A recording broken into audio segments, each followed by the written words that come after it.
Hello students, कैसे हो सारे। मैं तो बहुत बढ़िया हूँ। और तुम सब कैसे बताओ, कमेंट जरा जरूर बताना। तो आज से हम चैप्टर शुरू करें, चैप्टर नंबर 5। और ये चैप्टर जिसने पूरा देख लिया उसको आगे बहुत ज़्यादा फायदा होने वाला है। ऐसा क्यों कह रहा हूँ, ध्यान से समझना। जब तुम पढ़ोगे तुम्हें चैप्टर खुद ही समझ में आ जाएगा। इस चैप्टर में तुम्हें बताया जाएगा कि क्वेश्चंस को हम सॉल्व कैसे करते हैं, क्या अप्रोच होती है हमारी क्वेश्चंस को सॉल्व करने के लिए। तो मेक श्योर कि आप ये वीडियो लास्ट तक ज़रूर देखना। चैप्टर का नाम है इंट्रोडक्शन टू प्रॉब्लम सॉल्विंग। और हम सीखेंगे कि कैसे प्रॉब्लम को हम छोटा छोटा करके उनको सॉल्व करते हैं। सबसे पहले आज की वीडियो में टॉपिक जो कवर करेंगे that is problem solving cycle. अगर तुमने एक प्रॉब्लम को सॉल्व करने का साइकिल ही समझ लिया ना, तो तुम्हें आगे फिर दिक्कत नहीं आएगी। फिर बच्चों को दिक्कतें आती हैं, भैया भैया हमसे ना क्वेश्चन सॉल्व नहीं हो पा रहा है, हम पढ़ तो लिए बट क्वेश्चन सॉल्व नहीं हो पा रहा है। तो उसका प्राइमरी रीज़न यही होता है कि आप ये चीज़ नहीं समझ पाते हो कि एग्जैक्टली इस क्वेश्चन को सॉल्व करने के लिए किन किन चीज़ों की रिक्वायरमेंट है। तो मैं आपको बताऊंगा। देखो, तो क्या है, हमारे पास 4 स्टेप हैं। कितने स्टेप हैं? There are 4 steps, 4 main steps of problem solving cycle. Number one step that is we have, that is identify and analysis and analyze the problem. आपको जो प्रॉब्लम दी गई है उसको पहले आप आइडेंटिफाई करो, देखो अच्छे से एनालिसिस करो। ठीक है, ओके। बहुत ही सेट कर रहा हूँ इसको ताकि अच्छे से आपको दिखे चीज़ें। ठीक है भैया, पहला स्टेप ये हो गया। दूसरा स्टेप क्या है? That is find its solution and develop algorithm,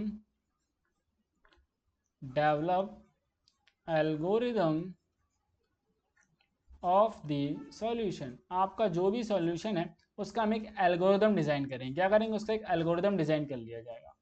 then अगले स्टेप में क्या करेंगे? अगला स्टेप है that is we will code the solution, we will code the solution in a programming language. देखो यहाँ तक आपको पाइथन स्पेसिफिक नहीं है, ठीक है। अभी तक यहाँ तक क्या है, किसी भी प्रॉब्लम को सॉल्व करने का ये तरीका है आपका कि code the solution programming language. Next is that is last one is test and debug the coded solution। बात समझ में आ गई है? टेस्ट एंड, अब तुमको भैया वीडियो इतना ही? जी नहीं। अब हम इसको अच्छे से समझेंगे, ठीक है। तो हम इसको इस तरह ड्रॉ कर सकते हैं, दैट इज ये हमारा नंबर 1, ये हमारा 2, ये हमारा 3 स्टेप, 4 स्टेप। इनमें कुछ इस तरह से हम इसको बना सकते हैं, ओके। अब एक स्टेप को हम बहुत अच्छी से डिटेल में डिस्कस करेंगे, तो मेक श्योर कि सही से समझ लो। और साथ में बेटा आप इसको लिखते भी रहना। और अगर तो हमें रेंटेड नोट्स चाहिए हैं तो वो भी आप ले सकते हैं, लिंक्स डिस्क्रिप्शन में मैंने दे रखा है। सबसे पहला स्टेप है कि हम प्रॉब्लम को एनालाइज करेंगे। अच्छा भैया, हम एनालाइज में हम क्या क्या एनालाइज करना है हमें, सबसे पहले ये समझना है। तो एनालाइज करने के लिए सबसे पहले क्या है कि आपको अपने क्वेश्चन को समझना है।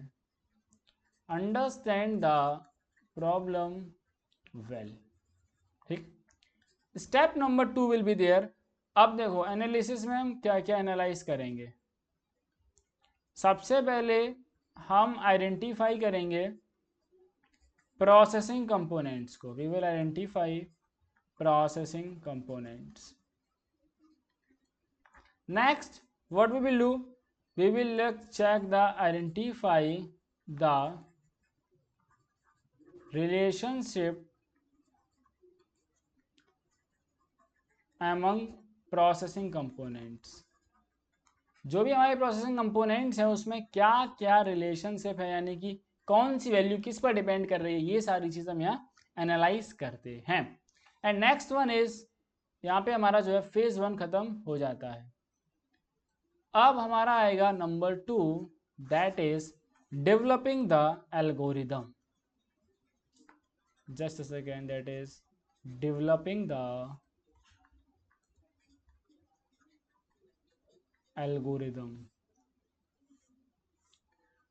अब ये एल्गोरिदम देखो क्या होता है, ये सबसे पहले समझ लो। किसी भी चीज़ के होने का, किसी भी प्रोसेस को होने का स्टेप बाय स्टेप कह सकते हो आप कैलकुलेशन, या एक step by step rough idea, उसे हम बोलेंगे एल्गोरिदम। ओके, तो अब हम क्या कर रहे हैं, that is think of possible solution, कि क्या क्या पॉसिबिलिटी है अब इस चीज़ को, इस प्रॉब्लम को सॉल्व करने के लिए। तो वहाँ पर हमारे पास क्या है, सबसे पहले हम क्या करेंगे, we will think about different idea for solution, and next that is check your ideas. हमको जो आइडिया आ रहे हैं वो हम चेक भी तो करेंगे, ठीक है, कि वो एग्जैक्ट काम कर रहे हैं या फिर नहीं कर रहे हैं। Next is finally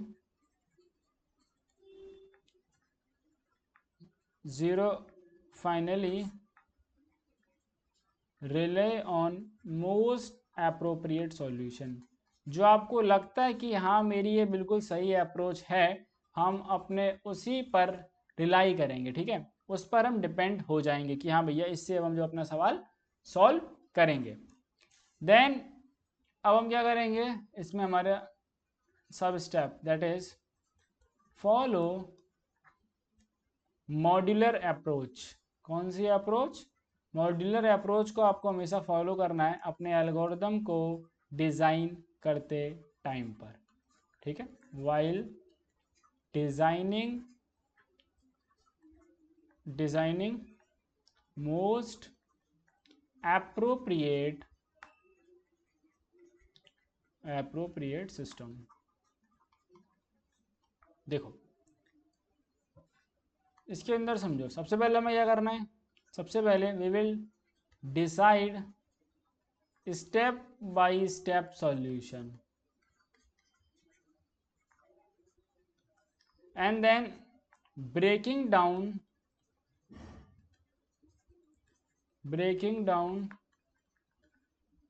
each step into simple step। मान लो कि मैंने ये सोचा कि भैया हमारा स्टेप, मैंने इस यहाँ पर ये नोटिस करा कि मैं यूजर से इनपुट कराऊंगा, ठीक है, अब यूजर से हम क्या इनपुट कराएंगे, यूजर से हम इंट में इनपुट कराएंगे, फ्लोट में कराएंगे, ये चीज़ हम अगले स्टेप में डिसाइड कर रहे होंगे। बात समझ में आ रही है। देन अगला हमारे पास identify operations. We will just identify operations for solutions, कि हम कौन से ऑपरेशन की हमें कब ज़रूरत पड़ने वाली, कब हमें एडिशन कराना है, कब मल्टीप्लिकेशन कराएंगे। सबसे पहली चीज़ हम देखेंगे that is minimum number of input required, ठीक है। देखो चीज़ें थियोरिटिकल है लेकिन समझ लो, इसके बाद क्वेश्चन सॉल्व होंगे इसी तरीके से। अगर हमें, फिर इसके बाद हम देखेंगे टाइप्स ऑफ ऑपरेटर्स, क्या हमें अर्थमेटिक की ज़रूरत है, क्या हमें लॉजिकल की ज़रूरत है, क्या हमें रिलेशनल की ज़रूरत है। And then type of data type, हमें किस डेटा टाइप के यहाँ पर इस्तेमाल करना चाहिए, क्या हम टपल्स को इस्तेमाल करें, क्या लिस्ट को, अभी आपको समझ में आएगा आगे टपल लिस्ट क्या होता है। Okay, then we have step number third, that is we have coding. अब इस कोडिंग में क्या होगा ये भी समझते चलो, ये एफ होगा sub step, that is code program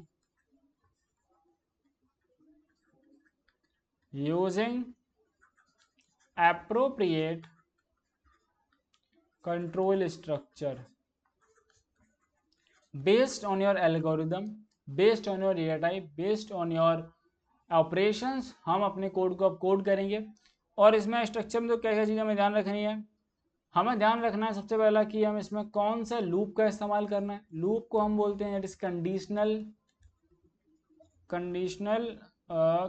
statement तो अलग हो गया आपका, आपको कंडीशनल का इस्तेमाल करना है या फिर लूपिंग कंट्रोल स्ट्रक्चर इस्तेमाल कर रहे हैं। ओके। लूप हम डिसाइड करेंगे, लूप डिसाइड करने पर क्या डिसाइड करेंगे हम, दैट इज हमें 3 चीज़ हमेशा अपने प्रोग्राम पे ध्यान रखनी है। दैट इज अपने प्रोग्राम, हमारा प्रोग्राम की हमारा स्पीड कैसी है, प्रोग्राम की परफॉर्मेंस कैसी है, एंड वो कितना ज़्यादा इफेक्टिव है। That is we can say वो कितनी ज़्यादा मेमोरी आपकी कंज्यूम कर रहा है। हमेशा जो आपका प्रोग्राम है, हमारा टास्क रहेगा कि हम कम से कम 2 चीज़ ध्यान रखनी है। पहली, कम से कम लाइन ऑफ कोड में हमारा काम हो जाना चाहिए। दूसरा, कम से कम मेमोरी में हो जाना चाहिए। तीसरा, स्पीड, जो टाइम टेकन है, जो टाइम वो ले रहा है, वो सबसे कम से कम टाइम होना चाहिए। Next step we have, that is we have testing and we are just debugging. देखो, टेस्ट करना और डीबग करने में क्या होता है। डीबग करना का मतलब होता है कि एरर्स जो भी आपके आ रहे हैं उसको प्रोग्राम को एरर फ्री कराना। जब आप प्रोग्राम एरर फ्री करोगे तभी आपका प्रोग्राम जो है एग्जीक्यूट प्रॉपरली हो पाएगा। Next is we have test and debug your program. तो हमें सिंपली करना क्या है, सबसे पहले हमें उसमें एरर्स को फाइंड करेंगे। That is we will find errors in it and then we will rectify the errors। जो हमें एरर मिलेंगे उसको हम सही भी करते हुए चलेंगे। And next we have that is complete your documentation. अब क्या होता है, जो कोई भी प्रोग्राम, कोई भी सॉफ्टवेयर होता है ना, उसका एक डॉक्यूमेंटेशन होता है कि इसमें आपको एक डिटेल तरीके में लिखना होता है। That is detailed description of how to use your program। जैसे आपने देखा है कि जिस तरह से हम कोई प्रोडक्ट खरीदते हैं तो उसके साथ में हमें एक मैनुअल मिल जाती है। मैनुअल में क्या लिखा होता है कि ये हमारा किस तरह से काम करेगा प्रोडक्ट। ओके। अब टेस्टिंग और डीबग करने के बाद में सबसे लास्ट और इम्पॉर्टेंट चीज़ है हमारे पास, that is we have implementation. कोई भी चीज़ अगर हमने बना ली, अगर इम्प्लीमेंट नहीं करी तो फिर वो बेकार है। इम्प्लीमेंटेशन के साथ में चीज़ों को हमें मेंटेन भी करना होता है। अब इसमें क्या करना रहेगा, ध्यान समझो। सबसे पहला है that is implement your code. तो इसमें हमें क्या करना होगा कि इस स्टेज पर now real users will use your code. बस अभी आपको एक चीज समझ लो, पूरे जब भी प्रोग्रामिंग पढ़ो एक चीज हमें ध्यान रखना। देखो, आप जो कोड करता है वो होता है प्रोग्रामर। कौन होता है प्रोग्रामर? जो कोड करता है, यानी कि आप। और हम जिसके लिए कोड कर रहे हैं वो होता है यूजर। तो हमेशा यूजर की रिक्वायरमेंट के हिसाब से ही जो प्रोग्रामर है वो हमेशा कोड करता है। इस बात को आपको ध्यान रख लेना है। And then next we have that is maintain your program. अपने प्रोग्राम को हमें मेंटेन भी करना रहेगा। दैट इज मॉडिफाई करते रहना है आपको। मॉडिफाई दी अनडिटेक्टेड एरर्स। मान लो कोई एरर है जो बच गया, और वो मान लो एरर लॉजिकल एरर था, ठीक है। अब सिंटेक्स एरर होता है तो दिखा देता है। कई बार ऐसा लॉजिकल एरर था जो आपकी लैंग्वेज है वो नहीं पकड़ पाई और आपका प्रोग्राम चल रहा है, बट कहीं पे अगर मान लो आंसर गलत आ रहा है, यूजर ने कुछ फीडबैक दिया, तो उसके बेसिस पर हम क्या करेंगे, उसको मॉडिफिकेशन करेंगे। And also we will keep, हमें अपना प्रोग्राम जो है हमेशा अप टू डेट रखना है आपको। Up to date as per the current scenario, current environment के हिसाब से अपने प्रोग्राम को हम अप टू डेट रखेंगे। इस चीज़ का हमें सबसे ज़्यादा ध्यान रखना रहेगा, किस चीज़ का, अप टू डेट करने का। अब यहाँ तक जितने बच्चे देखें, मैं आपसे एक चीज़ कहना चाहूँ कि अगर आप इस चैनल पर कनेक्ट हैं, आपने सब्सक्राइब नहीं किया, सब्सक्राइब कर लो। प्रोग्रामिंग की दुनिया में आप लोगों को 11th-12th में अगर आपने CS ली हुई है तो आप जितना अच्छे से सीख सकते हो सीख लो, बिकॉज इस टाइम पे आपकी जो एज है आप अच्छी चीज़ें सीख जाओगे। आप जो कॉलेज वगैरह में जाओगे तो आपके पास एक एज होता है, ये बात ध्यान से समझ लेना। एंड ऑल्सो जो लोगों ने भी टेलीग्राम ग्रुप ज्वाइन नहीं किया, मेक श्योर ग्रुप ज्वाइन करें, ठीक है। जो बच्चे पुराना ग्रुप ज्वाइन किए हुए हैं वो नए ग्रुप ज्वाइन करें। लिंक इस वीडियो के डिस्क्रिप्शन में दिया हुआ है। और अगर आप लोग लाइव पढ़ना चाहते हैं मुझसे तो आप कमेंट करके बता सकते हैं, वी विल। अगर हमारे पास अच्छे खासे बच्चे होंगे, एटलीस्ट 20 स्टूडेंट्स अगर एग्री कर रहे होंगे तो हम लाइव बैच जरूर लॉन्च करेंगे और आप लोगों को लाइव पढ़ाऊंगा मैं चैप्टर नंबर 6 से। ये चैप्टर बहुत जल्दी खत्म हो जाएगा, उसके बाद चैप्टर नंबर 6 से हम शुरुआत करेंगे।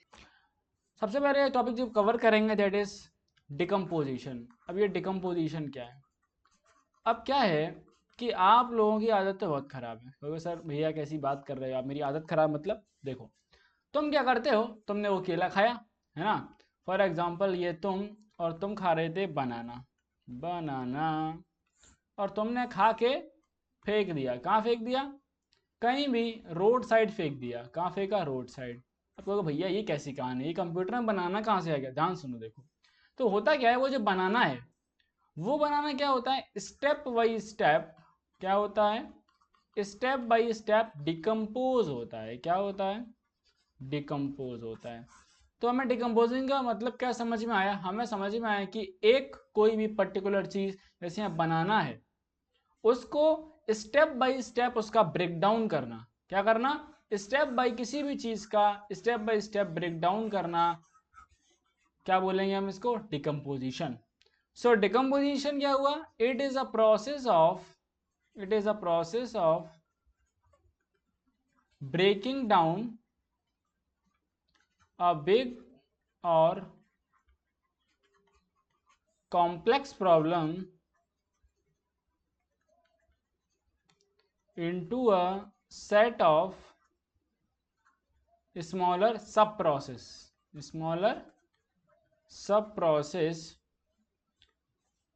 to understand the problem.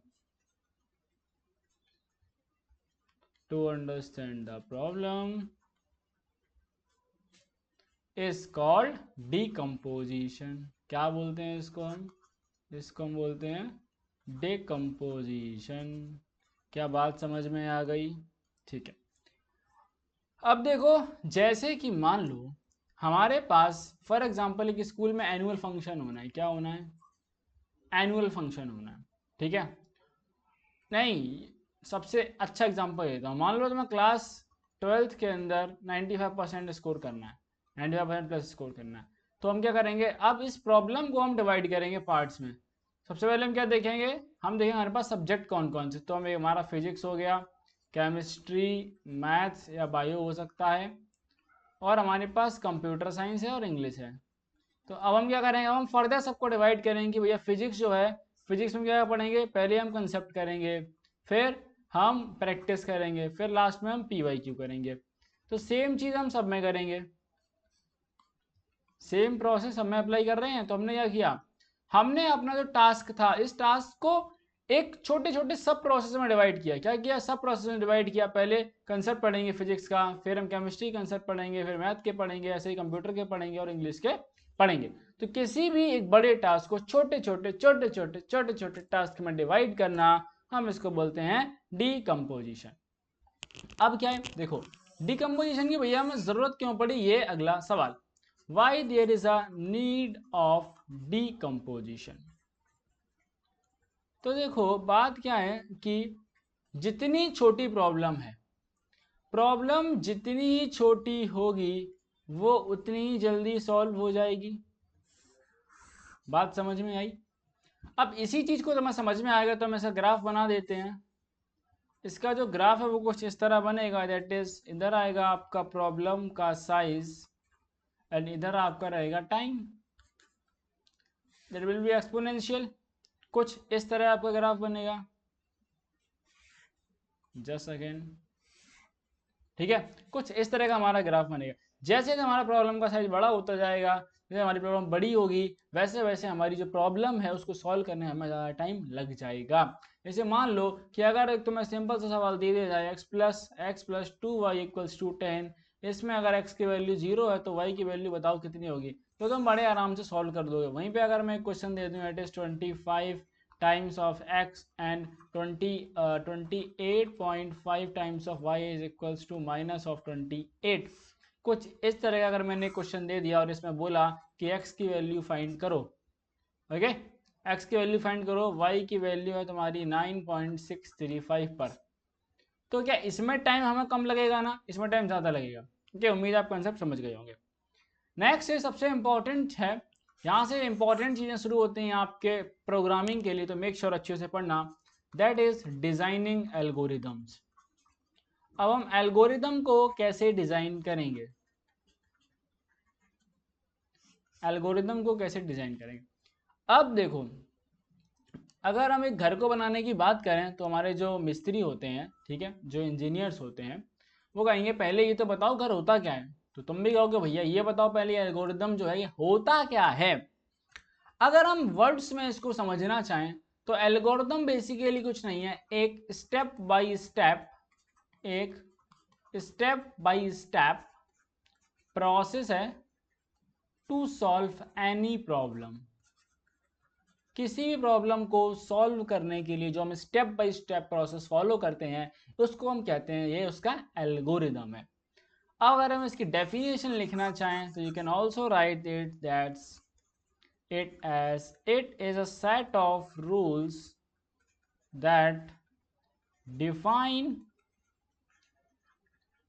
how a particular problem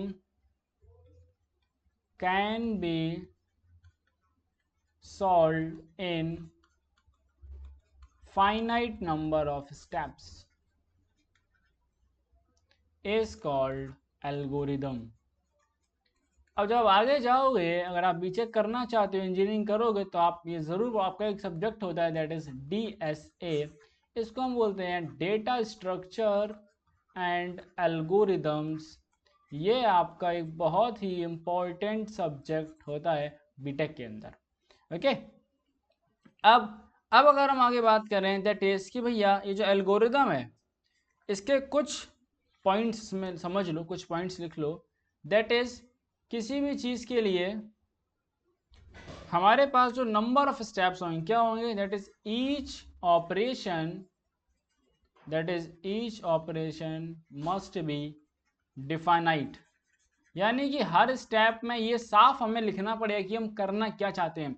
अगर हम इनपुट कर रहे हैं तो इनपुट, अगर हम एडिशन कर रहे हैं तो addition. So we can write that is what has to be done, what has to be done. Next step is that is each operation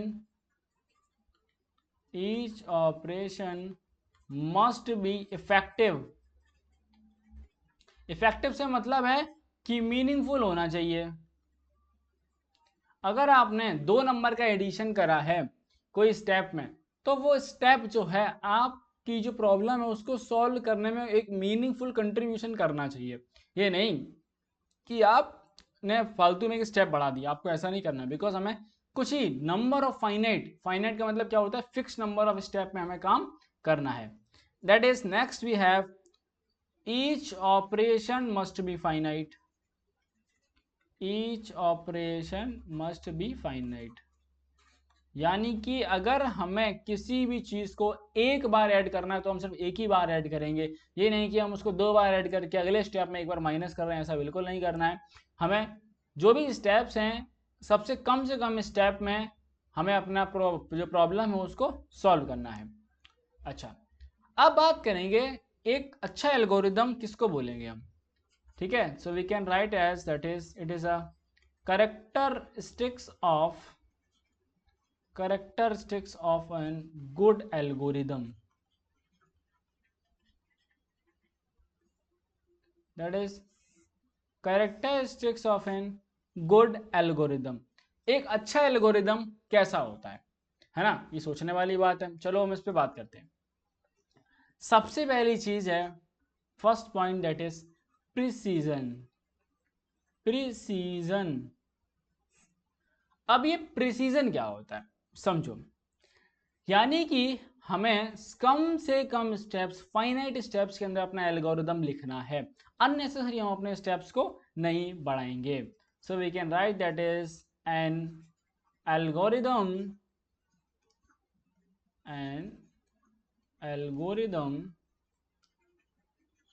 must be precise, that is it should have finite steps, finite steps। Number 2, अब भैया अगला characteristics क्या होगा, ध्यान समझो, that is uniqueness. Uniqueness, जो भी आप स्टेप लिख रहे हैं, each step should be unique.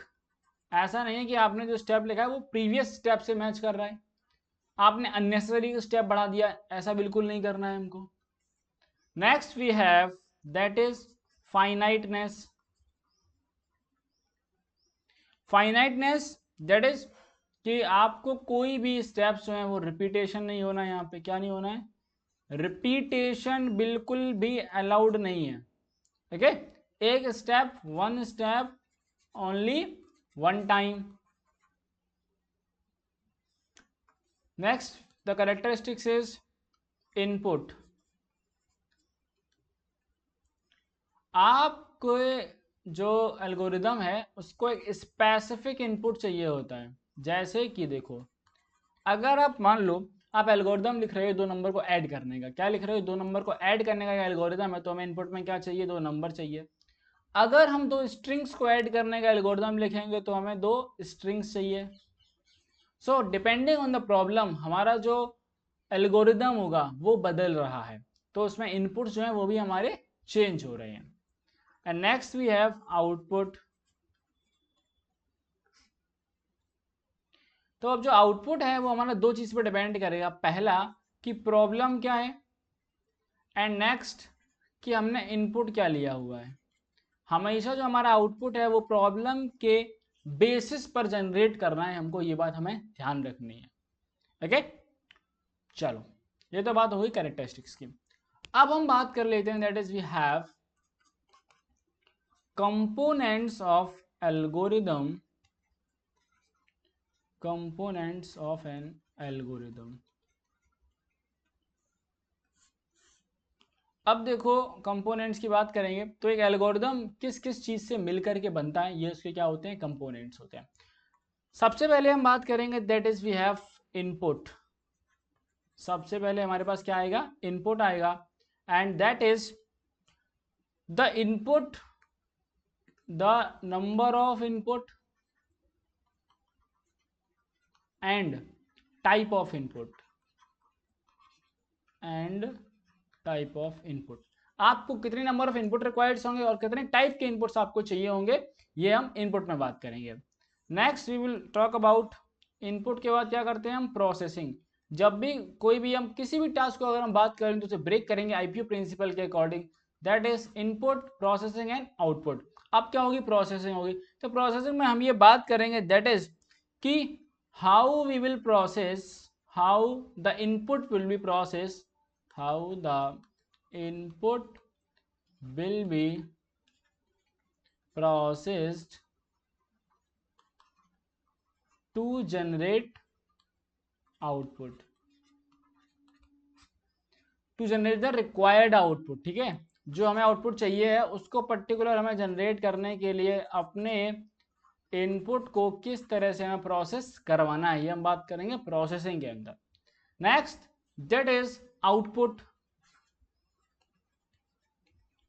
अब आउटपुट में देखो क्या देखना है, आउटपुट में दैट इज कि हमारा जो ऑब्जेक्टिव था एल्गोरिदम का, हमने वो एल्गोरिदम क्यों लिखा, उस पर्टिकुलर प्रॉब्लम को सॉल्व करने के लिए एल्गोरिदम लिखा है ना। तो अब हम उसको देखेंगे कि ये सॉल्व होने के बाद हमारा जो क्वेश्चन है उसके बेसिस पर अपना आउटपुट जनरेट करेंगे, that is according to the objective of algorithm we will write our output. क्या यहाँ तक बात समझ में आ गई? ओके, अगर यहाँ तक तुम्हें बात कहानी समझ में आ गई है तो अब हम एक और टॉपिक कवर करेंगे इस वीडियो के अंदर, that is very very important for you, that is flow charts. और फ्लो चार्ट्स आपसे बनवाए भी जा सकते हैं आप, अगर टीचर आपको पढ़ा रहे हैं, और फ्लो चार्ट बहुत ही इंपॉर्टेंट चीज़ होती है, बिकॉज जब आप आगे पढ़ोगे तो आपको फ्लो चार्ट से ही पढ़ाया जाएगा। अब एक फ्लो चार्ट होता क्या है, flow chart is just pictorial representation of algorithm, pictorial representation of step by step solution of a problem, या हम इसको ये कह सकते हैं ऑफ एल्गोरिदम। ठीक है, ये हम कह सकते हैं, ये बात ध्यान रखना, बट ये होता नहीं है। अब देखो, हम जब भी अपना फ्लो चार्ट बनाएंगे उसमें हम कुछ सिंबल्स को इस्तेमाल करेंगे, और सिंबल्स आपके लिए समझना बहुत ज़्यादा ज़रूरी है बिकॉज बहुत सारे यहाँ पर सिंबल्स होते हैं। सबसे पहले हमारे पास आएगा that is we have number 1 symbol. जब भी हम स्टार्ट करेंगे तो हम एक इस तरह का सर्कल बनाएंगे, इट रिप्रेजेंट स्टार्ट और स्टॉप। क्या रिप्रेजेंट कर रहा है? ये रिप्रेजेंट करता है एक एल्गोरिथम हमारा स्टार्ट हो रहा है और हमारा एल्गोरिथम यहाँ पर स्टॉप हो रहा है। ये आपको फ्लोचार्ट सभी आगे बना के भी दिखाऊंगा मैं, okay, don't worry about that. Next we will have that is, अगर हम इनपुट लेंगे तो हम ये रोम्बस टाइप का बनाएंगे कुछ कुछ, ये ध्यान रखना रेक्टेंगल नहीं है ये, ठीक है। अगर रेक्टेंगल होता तो ये ऐसा होता, रेक्टेंगल नहीं है, that is it represents input and output. Next is processing, जिस स्टेप पर भी प्रोसेसिंग हो रही होगी, इसको अलग कलर से बनाता हूं, तो वहां पर हम स्क्वायर बनाएंगे। क्या बनाएंगे? वहां पर हम स्क्वायर बनाएंगे, और ये डिनोट करता है कि हम यहाँ पर क्या करवा रहे हैं? प्रोसेसिंग करवा रहे हैं। Next step will be number 4, that is decision box. जहां पर भी कोई भी डिसीजन लिया जाएगा तो हम एक इस तरह का बॉक्स बनाएंगे, इसको हम बोलेंगे दैट इज डिसीजन बॉक्स। और ये सब ध्यान रखना आपके लिए बहुत ज़्यादा हेल्पफुल होगा जब हम आगे क्वेश्चंस को सॉल्व कर रहे होंगे। Next will be that is number 5, अगर कहीं पे इस तरह से कुछ ऐसे एरो बना हुआ है, ठीक है, एरो इस तरह हो सकता है या एरो आपका इस तरह हो सकता है, तो इसका मतलब सिंपली क्या है कि डेटा आपका इस वाले ए पॉइंट से बी पॉइंट तक जा रहा है, तो इसको हम बोलते हैं that is it is a flow of control. Flow of control symbol होता है ये। नेक्स्ट इज, अगर हम किसी भी चीज़ को कहीं कनेक्ट करते हैं, दैट इज वी कैन इस तरह से, तो हम इसको बोलते हैं दैट इज एनोटेशन। क्या बोलते हैं? एनोटेशन। एंड ऑल्सो कनेक्ट करने के लिए यहाँ पर हम इस्तेमाल करते हैं कुछ एक छोटा सा ओ, that is called as connector, that is called as connector. तो इतने सिंबल्स का हम इस्तेमाल करेंगे अपने फ्लो चार्ट में। और फ्लो चार्ट कैसे लिखते हैं अगली वीडियो हम पहले बात करेंगे, एल्गोरिदम कैसे लिखे जाते हैं, फिर मैं आपको बताऊंगा फ्लो चार्ट्स हम कैसे बनाएंगे। That is our topic, writing algorithm. और राइटिंग से याद आया, मेरी राइटिंग जो है अच्छी हो गई है। कमेंट करके बताना राइटिंग में कुछ सुधार हुआ है। मैं कोशिश तो बहुत ज़्यादा कर रहा हूँ विद्यार्थियों, लेकिन क्या करें, हम कोशिश करने वालों की कभी हार नहीं होती, इसी कंसेप्ट के साथ हम चलते जा रहे हैं। सबसे पहले हम कुछ रूल्स पढ़ेंगे, कुछ नहीं काफ़ी सारे रूल्स हैं, बहुत ही आसान आसान रूल हैं।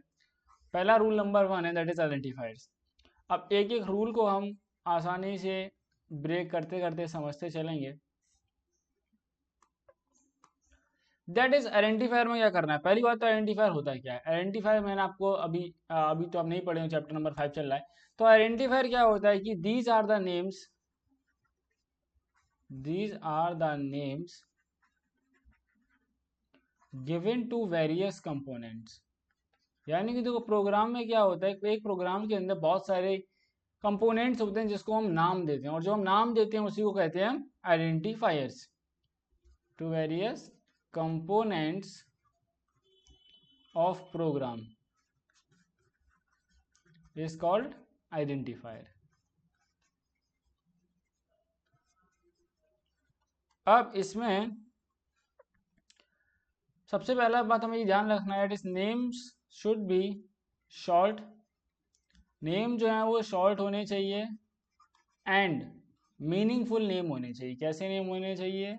मीनिंगफुल होने चाहिए। अब मीनिंगफुल से क्या होता है? मीनिंगफुल से बेनिफिट ये रहेगा कि पहली चीज हम नेम याद भी कर सकते हैं आगे इजीली, और साथ में कभी कभार वेरिएबल के नेम से पता चल जाता है कि यहाँ पर हम क्या करने वाले हैं। Okay, then we have number 2। Number 2 we have assignment. अब देखो असाइनमेंट क्या होता है, तुमने बस एक ही असाइनमेंट सुना अभी तक, स्कूल में मिलता है तुमको, है ना, कि कल जो है 4 सवाल एज असाइनमेंट छाप के ले आना, और तुम भी लाइक सर अभी देता हूँ मैं, करते जाओ करते जाओ करते जाओ, और तुम जो है जमा कर देते हो छाप छुप के बढ़िया एकदम। अब असाइनमेंट का मतलब क्या है, दैट इज कि किसी भी वेरिएबल को कोई भी वैल्यू असाइन करना।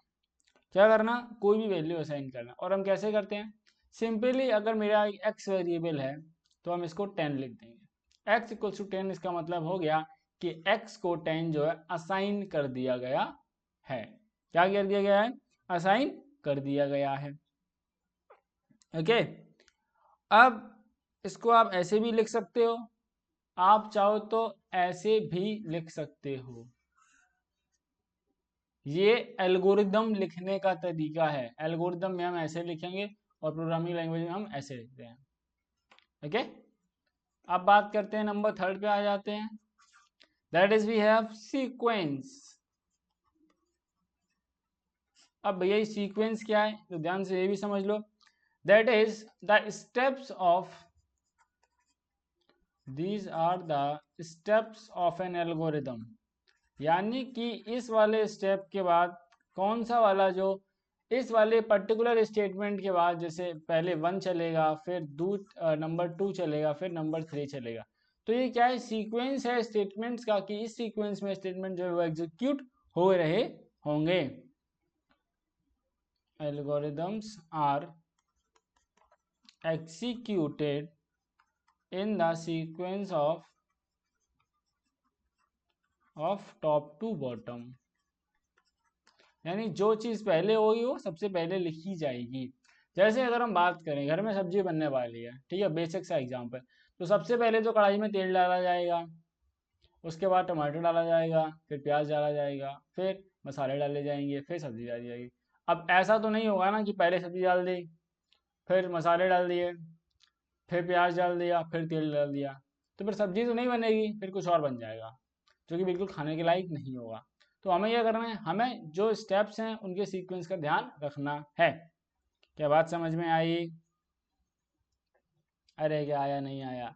अरे भैया आप क्या समझ रहे हो, इतना भी नहीं आएगा हमको, ये तो बहुत बेसिक है, आ गया। चलो, next is that is selection और कंडीशनल स्टेटमेंट्स, और कंडीशनल स्टेटमेंट। अब ये क्या होता है, देखो, कंडीशनल स्टेटमेंट का जैसा नाम है, तो ये वो स्टेटमेंट होते हैं जो एक पर्टिकुलर कंडीशन के ट्रू होने पर, एक पर्टिकुलर कंडीशन के ट्रू होने पर ही एग्जीक्यूट होते हैं। बात समझ में आई? जैसे हम लोग क्या कह देते हैं, पेरेंट्स हमारे हमसे कह देते हैं कि बेटा आप 10th में टॉप करना, ये तुम, और आपसे बोला गया कि आप 10th में अगर टॉप कर दोगे तो आपको एक साइकिल मिल जाएगा।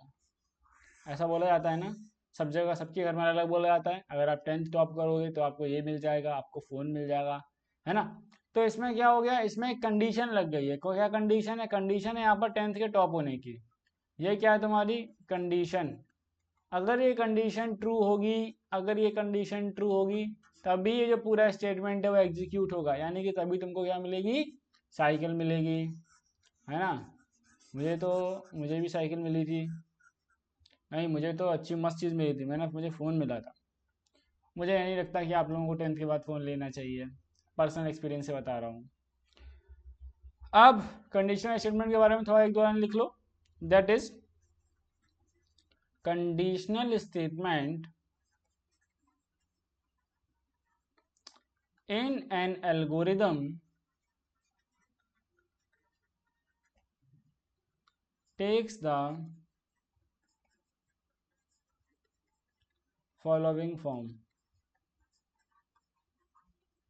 that is we have, देखो अब ध्यान से समझो, अब कैसे होगा। यहाँ पर हमारे पास दो तरीके के कंडीशनल स्टेटमेंट है। पहला है इफ के बाद अगर हमारी कंडीशन है और हमारा स्टेटमेंट, यानी कि इफ एक पर्टिकुलर कंडीशन कि अगर भैया ये सच हो गया तो आपको ये मिल जाएगा। जैसे अभी मैंने बताया कि 10th में अगर तुम टॉप करते हो तो तुम्हें साइकिल मिल जाएगी, और अगर तुम नहीं करते हो तो ऐसी कोई बात नहीं हुई, फिर क्या मिलेगा, ठीक है, फिर मतलब कुछ नहीं मिल रहा तुमको। लेकिन यहाँ पे क्या है, दूसरा तरीका भी होगा, दैट इज इफ की कंडीशन रहेगी कि अगर कंडीशन ट्रू होती है तो ये वाला स्टेटमेंट एग्जीक्यूट हो जाएगा, एल्स में भी रहेगा। अगर एल्स कंडीशन ट्रू नहीं होती है तो स्टेटमेंट नंबर 2 हमारा एग्जीक्यूट हो जाएगा। ओके, हम इसे ऐसे भी समझ सकते हैं दैट इज कि अगर तुम 10th को टॉप करते हो तो तुम्हें मिल रहा है क्या, साइकिल। ठीक है, और वो भी कौन सी वाली, रेंजर साइकिल का बड़ा शौक चलता था। ठीक है, गियर वाली साइकिल, चलो गियर वाली साइकिल मिलेगी। अगर मैं इस वाली कंडीशन में आ जाऊं तो यहाँ पर क्या हो रहा है, यहाँ पे तुम्हारे साथ है कि अगर तुम 10th को टॉप करते हो तो तुम्हें गियर वाली साइकिल मिलेगी, और अगर टॉप नहीं कर पाते हो, नंबर कम आते हैं, यानी एल्स की कंडीशन है, एल्स में क्या है, तो आपको सिंपल साइकिल मिल जाएगी। क्या मिलेगी आपको, सिंपल साइकिल मिलेगी। बात समझ में आई, उम्मीद कर रहा हूँ ये कंसेप्ट आपको क्लियर हुआ होगा।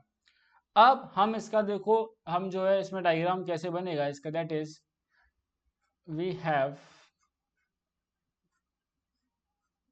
यहाँ पर हमारी रहेगी कंडीशन। अगर हमारी कंडीशन ट्रू होती है, क्या होती है, अगर हमारी कंडीशन ट्रू होती है तो हमारा स्टेटमेंट नंबर 1 एग्जीक्यूट होगा। कब होगा, दैट इज ट्रू होने पर होगा। और अगर हमारी कंडीशन फॉल्स हो जाती है, यहाँ पे हम कह सकते हैं इसको फॉल्स, तो सिंपली हमारा क्या होगा, ये प्रोग्राम यहाँ पर एग्जिट हो जाएगा। ठीक, ये क्या हुआ, ये इफ का हमारा डायग्राम हो गया। अब वहीं पर अगर हम इफ एल्स का डायग्राम बनाएंगे, that is we can simply say that ये हमारी कंडीशन, अगर हमारी कंडीशन ट्रू होती है, क्या होती है, true, then we have statement number 1 हमारा एग्जीक्यूट हो रहा होगा। ओके, अगर हमारी कंडीशन फॉल्स होती है तो हमारा स्टेटमेंट नंबर 2 एग्जीक्यूट होगा।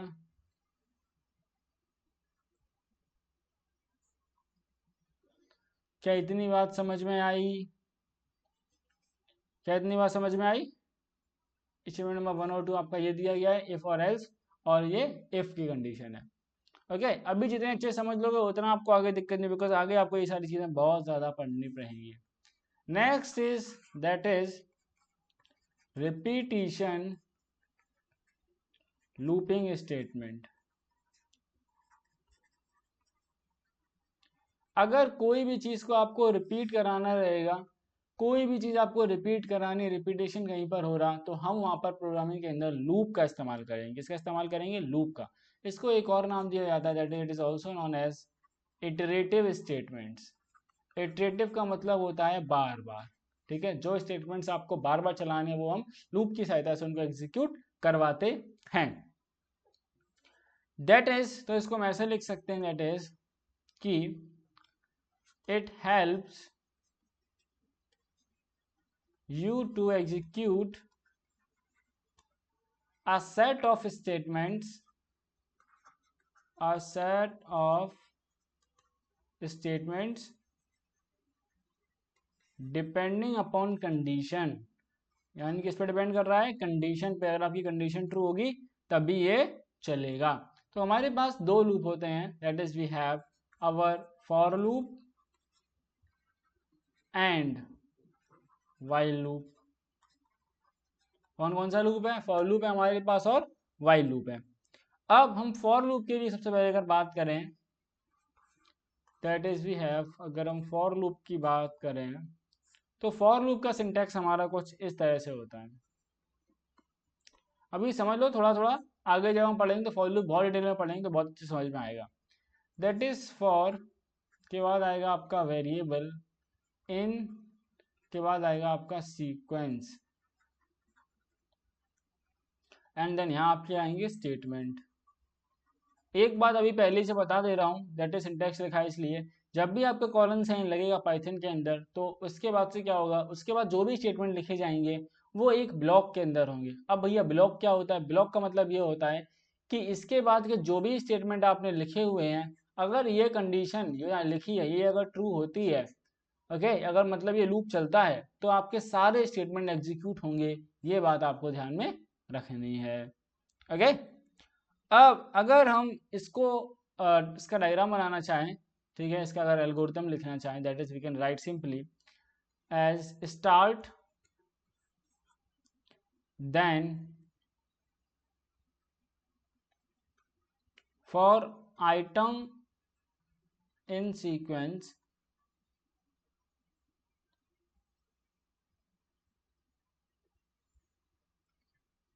एंड देन हमारे पास रहेगा वी हैव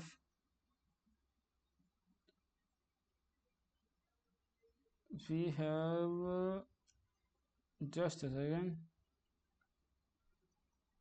एम्प्टी, एक minute, okay, item in sequence चला दिया हमने, तो हमारा स्टेटमेंट कब एग्जीक्यूट, अगर ये है तो ओके, अगर आपका सीक्वेंस देखो, अगर आप, इसीलिए मैं वही सोच रहा हूँ कि ध्यान समझो, इज सीक्वेंस एम्प्टी, यानी कि अगर आपका ये सीक्वेंस एम्प्टी है, यानी सीक्वेंस में कुछ है नहीं, तो इसका मतलब क्या होगा, ये लूप आपका चलेगा नहीं, फॉर लूप। तो अगर ऐसा नहीं है, अगर ये ऐसा नहीं है, एम्प्टी है, ठीक है, इज सीक्वेंस एम्प्टी, देन अगर एम्प्टी है तो क्या होगा, पहले यस वाली कंडीशन लिखो, दैट इज कि ये आपका स्टॉप हो जाएगा, क्या होगा, स्टॉप हो जाएगा। और अगर ऐसा नहीं होगा तो सिंपली क्या होगा, आपका जो फर्दर स्टेटमेंट है वो चल जाएंगे, और इसके चलने के बाद ये वापस से आपका फिर पहुंच जाएगा फॉर के बाद। ध्यान से मान लो, दोबारा समझा देता हूँ, स्टार्ट होगा फॉर आइटम इन सीक्वेंस, अगर आपका सीक्वेंस, मान लो आपका सीक्वेंस जो है वो एम्प्टी है, कैसा है, एम्प्टी, अगर आपका सीक्वेंस एम्प्टी है मतलब कि कुछ भी नहीं है उसके अंदर, तो हम वहीं पे रुक जाएंगे। अगर सीक्वेंस में कोई भी वैल्यू है तो आपकी वो एग्जीक्यूट होगा, वापस उसके बाद जाएगा। इसका मतलब क्या हुआ, इसका मतलब ये हुआ, ये तब तक चलेगा जब तक आपका जो सीक्वेंस है वो एम्प्टी नहीं हो जाता है। ओके, ऑल्दो हम सीक्वेंस पर निर्भर नहीं रहेंगे, हम यहाँ आइटम कर देंगे, क्योंकि आइटम हमारा जो है उस पर वैल्यू आ रही है। अभी आपको कुछ ना कुछ आइडिया जरूर लगा होगा, आगे मैं आपको और समझाऊंगा, बिकॉज जब डिटेल में पढ़ेंगे तो आपको सारी चीज़ें अच्छे से समझा दी जाएंगी। अभी बस हम एल्गोरिथम लिखना सीख रहे हैं। Next is we have that is while loop, that is while looping statement. अब देखो व्हाइल लूप के अंदर क्या कहानी होने वाली है। व्हाइल लूप के अंदर सिंपली रहेगा, दैट इज आपको व्हाइल लिखना है और उसके बाद आपको यहाँ लिख देनी है कंडीशन, किस कंडीशन पर आप यहाँ लूप लगाना चाहते हैं, उसके बाद आपके जो भी स्टेटमेंट है वो आप इसके अंदर लिखेंगे। अब इसका अगर मैं डायग्राम बनाना चाहूँ, दैट इज वी हैव कि हमारे पास है कंडीशन, और कंडीशन के लिए हम बनाएंगे इस तरह का स्क्वायर। अब कंडीशन, या तो कंडीशन के दो ही पॉसिबिलिटी, या तो वो ट्रू होगी या वो फॉल्स होगी। पहले हम देखते हैं अगर ये फॉल्स होगी तो क्या होगा। अगर ये कंडीशन आपकी फॉल्स हो जाती है, यानी फॉल्स है, तो ये हमारा जो है लूप बंद हो जाएगा इधर, ठीक है, आप ऐसे देख लो इसको, ये स्टॉप हो जाएगा। ओके, बट वहीं पर दूसरा तरीका क्या है, अगर ये हमारा ट्रू हो जाएगा, कंडीशन ट्रू होगा, तो हमारे जो स्टेटमेंट हैं वो हमारे एग्जीक्यूट होंगे, ऐसे ही होता रहेगा, और ये फिर वापस यहाँ पहुँच जाएगा। फिर कंडीशन चेक होगी, फिर अगर कंडीशन ट्रू है तो फिर चलेगा, अगर फॉल्स हो गई तो एग्जिट हो जाएगा। ये चीज़ मैं आपको समझाना चाह रहा हूँ। अब देखते हैं कि हम एल्गोरिदम्स कैसे, एक क्वेश्चन है इसका मैं एल्गोरिदम आपको लिख के बताऊंगा, that is we have a question, that is write a algorithm, write an algorithm to determine highest among two number, highest among two number, यानी दो नंबर है उसमें से आपको हाईएस्ट पता करना है, तो उसका एल्गोरिदम। सबसे पहला स्टेप वन होता है हमारे एल्गोरिदम का कि हम स्टार्ट होंगे, क्या होंगे, स्टार्ट। इसके बाद that is step number 2 is get 2 number A and B, get 2 number A and B। इसके बाद हम क्या करेंगे, that is if A is greater than B then print A else print B। बात समझ में आई? यानी कि जो नंबर हमारे पास बड़ा है हम उस नंबर को प्रिंट करा रहे हैं। देखो अगर A में से B बड़ा हो गया तो बड़ा कौन है, A, ठीक है। अगर A greater than B condition आपकी ट्रू होती है तो बड़ा कौन हुआ, A, फॉल्स होती है तो बड़ा कौन हुआ, B। वही चीज़ मैंने लिखी हुई है, if A greater than B then print A else print B। क्या बात समझ में आई? हाँ भैया बात समझ में आ गई। Step number 4 that is stop, that is stop. अब इसको हम डायग्रामेटिकली कैसे ड्रॉ करेंगे ये समझ जाओ, हम इसे ड्रॉ कैसे करेंगे ये भी समझ जाओ। सबसे पहले हमने क्या किया, हम स्टार्ट हुए।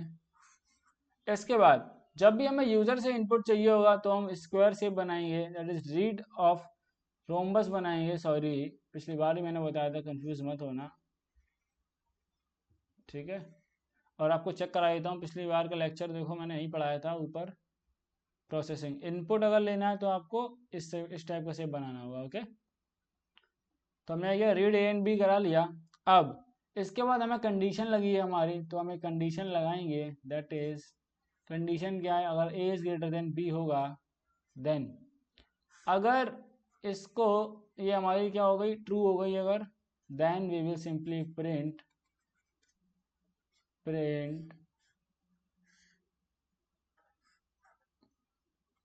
A। अगर हमारी कंडीशन हो गई फॉल्स, क्या हो गई, अगर कंडीशन हो गई हमारी false then we will print B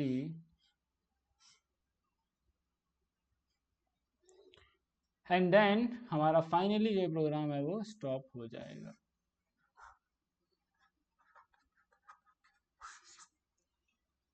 okay, क्या बात समझ में आई? आया नहीं आया बताओ। अब हम सिंपली क्या करेंगे, अब आपके लिए होमवर्क है, that is right N algorithm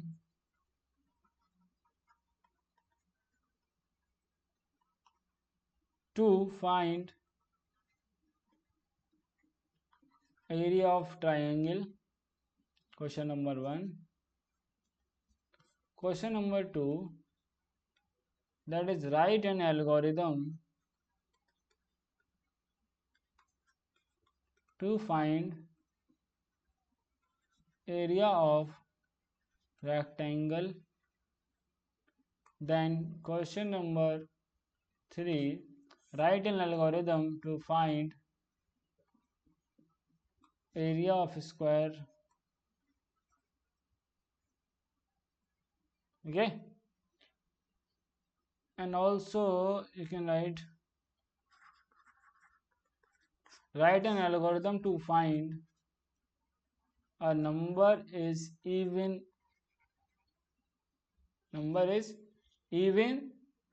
और ऑड। इसमें आपको कंडीशन में बस सिंपली लगा देना है, number remainder by 2 double equals to 0। Condition मैंने आपको बता दी है। अब देखो सूडो कोड होता क्या है पहले समझ लो। अब जैसे क्या होता है यार कि जनरली हम जब बात करते हैं, कोई एप्लीकेशन लिखते हैं तो बड़ा एकदम कायदे से लिखते हैं। हम किसी से बात करते हैं तो हमारा तरीका अलग होता है, तो जो हमारा अलग तरीका है वही हमारा सूडो कोड है, कि हम कोड तो लिखेंगे लेकिन ये इनफॉर्मल वे में लिखेंगे। किस में लिखेंगे, एक इनफॉर्मल वे में लिखेंगे, that is it can be defined as these are the, it is an informal way. और जिसको एंट्री नोट्स चाहिए वो डिस्क्रिप्शन बॉक्स में चेक कर लेना, लिंक वहाँ पे है, वहाँ से आप नोट्स ले सकते हैं।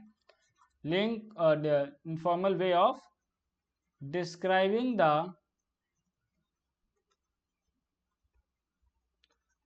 steps of a program's solution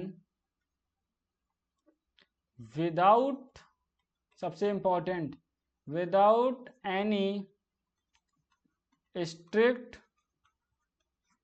programming language syntax, यानी कि आपको लैंग्वेज के सिंटैक्स की कोई भी चिंता नहीं है। जैसे देखो, जब आप लेटर लिखते हो तो आपको बड़ी चिंता होती है, फॉर्मेट फॉलो हो रहा है नहीं हो रहा है। बट जब दोस्तों से बात करते हो, जनरली बात करते हो, टूटी फूटी इंग्लिश भी बोलते हो, तो उसमें कोई चिंता नहीं करते हम कि फॉर्मेट फॉलो हो रहा है, ग्रामर सही है नहीं है। तो सिंपली ऐसे ही हमारे सूडो कोड है। अब सूडो कोड लिखे कैसे जाएंगे ये ध्यान समझो। एग्जाम्पल के लिए देखो, इफ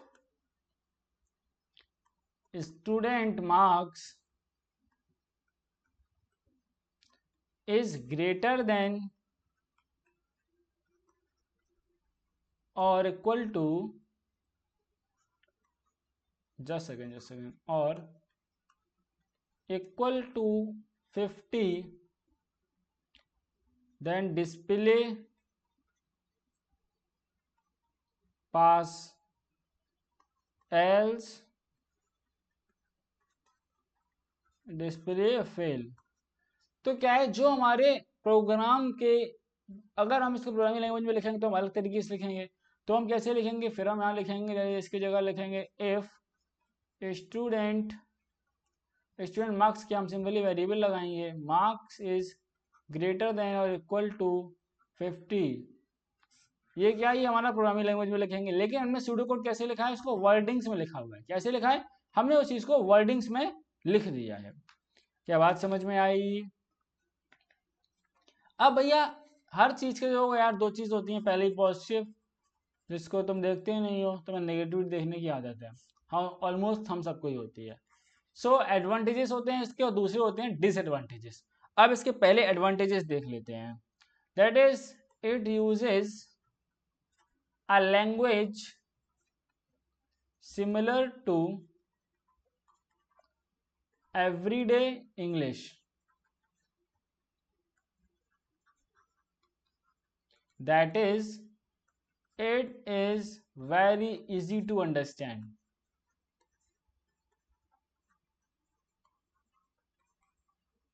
बहुत ही इजी होता है समझने के लिए, कोई दिक्कत बहुत ज़्यादा इसमें नहीं आपको आने वाली है। Number two is that is it highlights the sequence of instructions.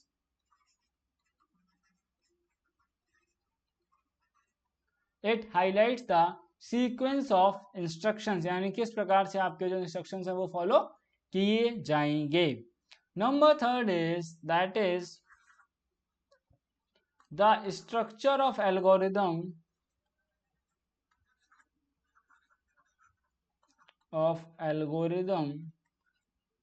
Is clearly visible. अब जैसे एल्गोरिदम में क्या होता है, स्टेप बाय स्टेप स्ट्रक्चर होता है, तो आपको सूडो कोड में साफ साफ दिख जाता है कि क्या एल्गोरिदम यहाँ पर हमें फॉलो करना है, क्या एल्गोरिदम जो यहाँ पे डेवलप हुआ है। Next is pseudo code can be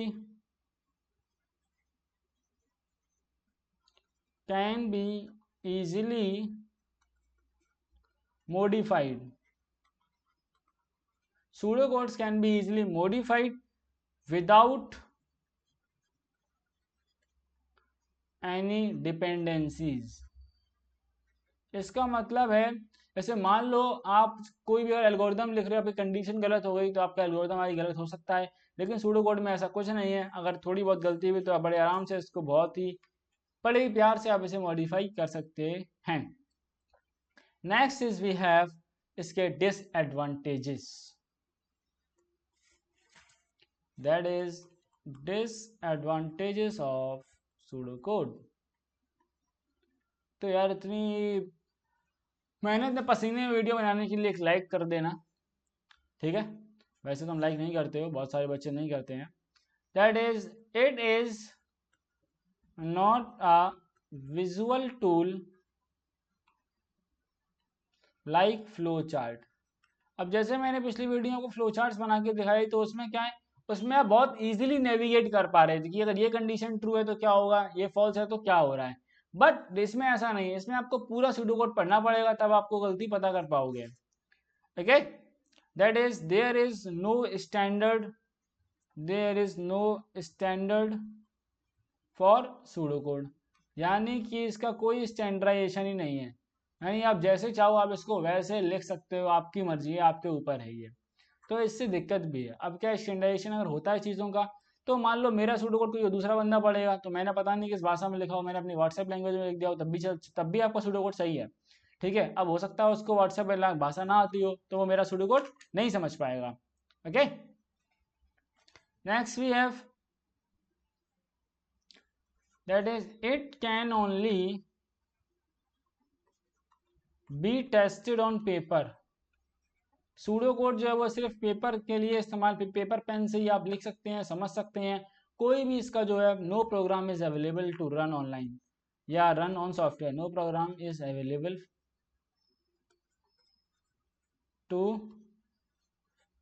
available for its testing. उसकी टेस्टिंग कराने के लिए, उसको प्रॉपरली एग्जीक्यूट करने के लिए कोई भी प्रोग्राम अवेलेबल नहीं है। अगला डिसएडवांटेज देखते हैं, that is it is an informal representation of algorithm. जो हमारा एल्गोरिदम है ये उसका एक इनफॉर्मल रिप्रेजेंटेशन है, यानी कि एल्गोरिदम जो है उसके कुछ रूल्स थे जो मैंने आपको बताए, लेकिन यहाँ ऐसा कुछ भी नहीं है, आपकी व्हाट्सएप की भाषा भी चल जाएगी। एक सूडो कोड लिख के दिखाऊंगा, दैट इज इसमें क्या करेंगे हम, that is we are converting from Fahrenheit to Celsius.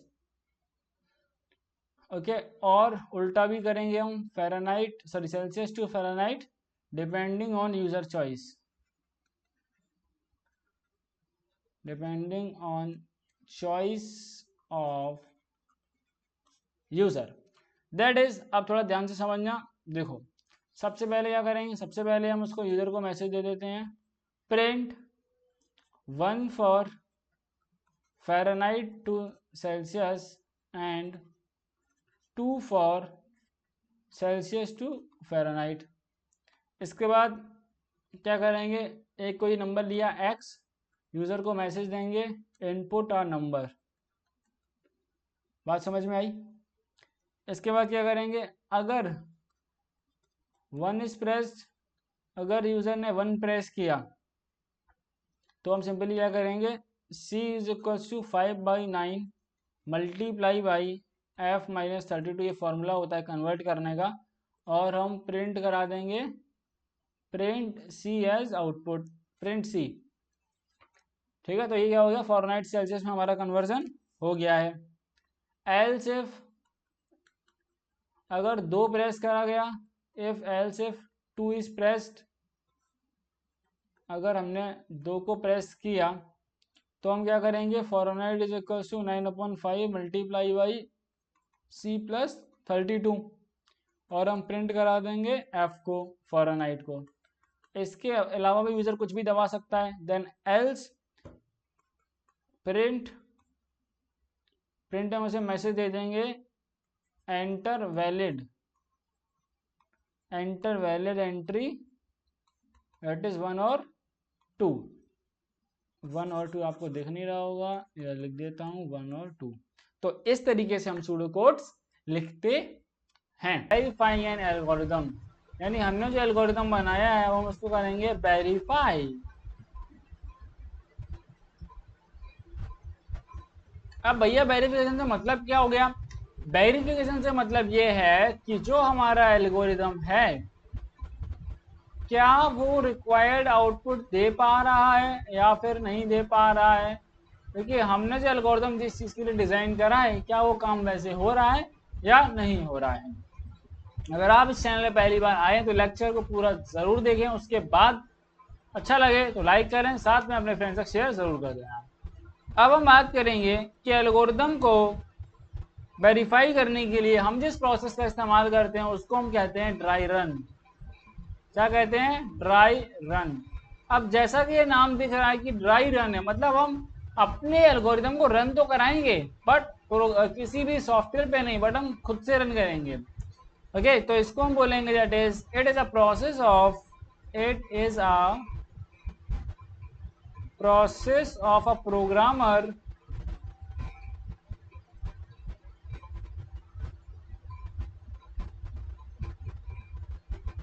manually working through their code to trace the value of variables। यानी कि हम मैनुअली एक एक वेरिएबल की वैल्यू को चेंज करते हुए, यानी जैसा हमारे एल्गोरिथम में लिखा है वैसा हम सारा अपने हाथ से प्रॉपर उस कोड को एग्जीक्यूट कराते हैं और देखते हैं उसका जो आंसर है क्या वो वैसे आ रहा है जैसा कि हमने उसको बनाया है। ओके अब हम बात करेंगे characteristics of that is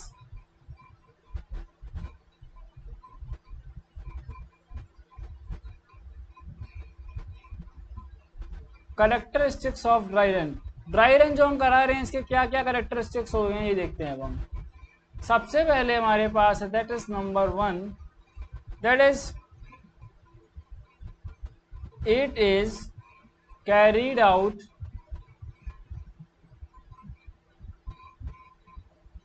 during design, implementation, testing और maintenance. Next characteristic that is it is used to identify logical error in code। अगर आपके कोड में आंसर गलत आ रहा है मतलब कहीं ना कहीं आपने जो है लॉजिकली कुछ ना कुछ चीजें गलत करी हुई हैं, तो हम इसकी सहायता से बहुत आराम से जो अपना लॉजिकल एरर इसमें फाइंड कर सकते हैं। Next is that is it cannot find the execution errors। यानी कि अगर कोई भी एग्जीक्यूशन एरर हमारे वो एरर हो जाएंगे जो कि जब प्रोग्राम हमारा एग्जीक्यूट होगा तब वो एरर, जब जो एरर्स हमारे प्रोग्राम को एग्जीक्यूशन के टाइम पर अकर होंगे उसको हम बोलेंगे एग्जीक्यूशन एरर्स। अब इस कोड को प्रॉपरली अपने एल्गोरिथम को वेरीफाई करने के लिए हम एक कंसेप्ट का इस्तेमाल करते हैं जिसको हम बोलते हैं that is known as trace table. क्या बोलते हैं हम इसे बोलते हैं ट्रेस टेबल्स। अब ये ट्रेस टेबल क्या होता है ध्यान से समझ लो। So that is it is used to dry run the algorithm to see the impact of each line on code। यानी कि देखो मैंने आपको एल्गोरिथम लिखते में एक बात बोली थी कि जो भी एक एक लाइन जो है उसका कुछ ना कुछ इम्प्लीमेंटेशन होना चाहिए, यानी कुछ ना कुछ उससे फर्क पड़ना चाहिए। यानी कि हम अपने ऐसे मान लो ये तुम हो और हम अगर हर लाइन बाई लाइन कोड से अपने गोल तक हमें पहुंचना चाहिए। ठीक है, हमें इस प्रकार अपना एल्गोरिथम और कोड लिखना होता है। Okay and also trace table में क्या होता है that is it runs as per the line of code. Okay यानी लाइन बाई लाइन जो है हम अपनी ट्रेस टेबल को बनाएंगे। एग्जाम्पल के लिए we have a question that is हमारे पास एग्जाम्पल है कि double the number and print it. तो हमने इसका एल्गोरिथम क्या लिखा, हमने इसका एल्गोरिथम लिखा फर्स्ट फॉर नंबर 1 2 3, 1 से 3 तक हमने चलाया, फॉर लूप उस पर चलाया है। Next is 2 step that is value equals to number multiply by 2 and step number 3 is print value.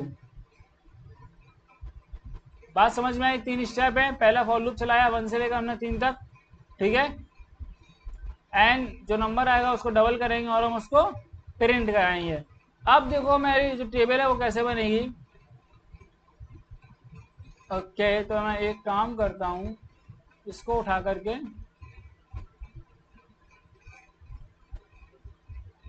इधर रख देता हूँ और टेबल में यहाँ बना देता हूँ। देखो वी हैव एक कॉलम बनाएंगे हम line number, then number, number का मतलब है कितने बार ये चल रहा है। ओके तो फॉर नंबर मतलब अच्छा सॉरी 1 से 3 तक के लिए चलाना है इसको हमको। इसके बाद हमारा एक वेरिएबल क्या है, वैल्यू बराबर नंबर मल्टीप्लाई बाई 2, देन इसके बाद है हमारे पास प्रिंट ऑफ वैल्यू। हम क्या करेंगे, सिंपली इसको ऐसे ऐसे कर देंगे, स्ट्रेट लाइन खींच लेंगे हम यहाँ पर, दैट इज वी हैव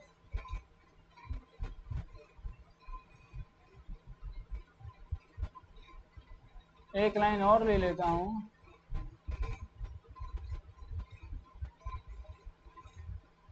चलो अब लाइन नंबर अगर हमने 1 को एग्जीक्यूट करा तो 1 में क्या है, नंबर, नंबर कितना है आपका, नंबर कितना है 1।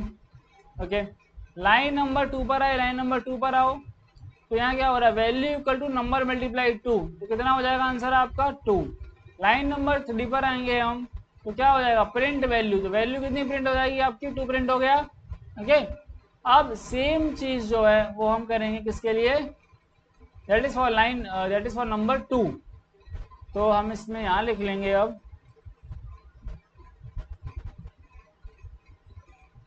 Line number, number value and print value. फिर से लाइन खींचेंगे। अब नंबर किसके लिए हम कर रहे हैं, नंबर 2 के लिए हम कर रहे हैं। लाइन नंबर 1 पे गए, सॉरी ऐसे नहीं लिखना है, देखो पहले हमें लाइन नंबर 1 पे जाना है, ठीक है, लाइन नंबर 1 पे चले गए तो नंबर कितना है अभी 1 पे तो चल चुका है, 2 पे चलाएंगे, ठीक है। 2 पे जब जाएंगे तो वैल्यू अभी कुछ नहीं, एक लाइन चल गई। ओके अब अगली लाइन पे आ जाओ, नंबर 2, नंबर 2 पे जब आएंगे तो value equal to number multiply 2, number कितना है 2, 2 2 जा 4। देन नेक्स्ट लाइन पर आओ, नेक्स्ट लाइन में क्या है, प्रिंट वैल्यू, तो आपका 4 जो है वो प्रिंट हो जाएगा। बात समझ में आई। अब हम क्या करते हैं, इसको चलाते हैं नंबर 3 पर, that is number, first number line पे गए तो नंबर कितना हो गया है अब 3। लाइन नंबर 2 पर गए हम, वैल्यू कितनी हो गई 3, नंबर इंटू 2, नंबर कितना है 3, 3 2 या 6। देन थर्ड पर जाएंगे हम तो थर्ड पर हमारा क्या हो जाएगा, प्रिंट हो जाएगा, 6 हमारा क्या हो गया, प्रिंट हो गया। क्या बात समझ में आई। और इसी के साथ हमारा जो चैप्टर नंबर 5 है ये फिनिश होता है। अगर आपको इस चैप्टर के हैंड रिटन नोट्स चाहिए हैं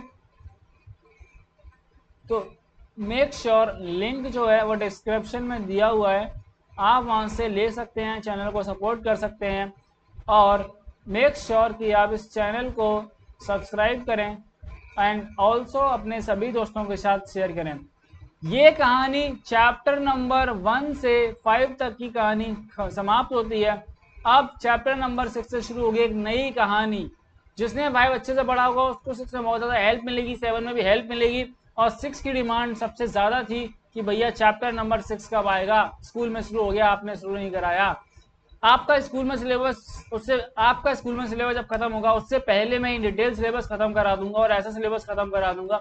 आपके टीचर्स, बच्चे कोचिंग भी जाते हैं, टू बी ऑनेस्ट मेरा ऑनेस्ट ओपिनियन है, बच्चे कोचिंग भी जाते हैं, बच्चे स्कूल में भी CS पढ़ते हैं, फिर भी बच्चों को बेसिक क्लियर नहीं होता। मैं तुम्हें गारंटी देता हूँ कि अगर तुम इस चैनल से जो एक एक लेक्चर मेरा अच्छे से पढ़ लोगे ना तो मैं ना स्कूल में पढ़ने की जरूरत होगी कंप्यूटर साइंस, स्कूल में तुम्हारा अलग ही रुतबा होगा, कोचिंग की तुम्हें कभी जरूरत नहीं पड़ेगी। ठीक है, बस जैसे पढ़ाया जा रहा है वैसे पढ़ते रहो एंड मेक श्योर कि आप रेगुलर पढ़ें। मैं एक बात हमेशा बोलता हूँ कि वन शॉट के मैं खिलाफ हूँ, वन शॉट रिविजन के लिए इस्तेमाल करेंगे, सिर्फ डेली पढ़ो, कंसिस्टेंसी के साथ पढ़ो तो चीज़ें लॉन्ग टर्म में स्टोर होंगी। और प्रोग्रामिंग अगर तुम्हें स्ट्रॉन्ग करना है आगे के लिए तो बेसिक्स अच्छे करो, ठीक है, जितने अच्छे बेसिक्स होंगे उतना ज़्यादा फायदा होगा तुम्हें। तो मिलूंगा आप सभी से चैप्टर नंबर 6 के साथ, एक नई शुरुआत करेंगे। और हमारा टारगेट है यार कि 10 के सब्सक्राइबर करवा दो जल्दी, बर्थडे से पहले करवा देना, उम्मीद है कि तुम सब पावरफुल हो एकदम, करवा दोगे। तो मिलेंगे आप सभी से नए लेक्चर के साथ में।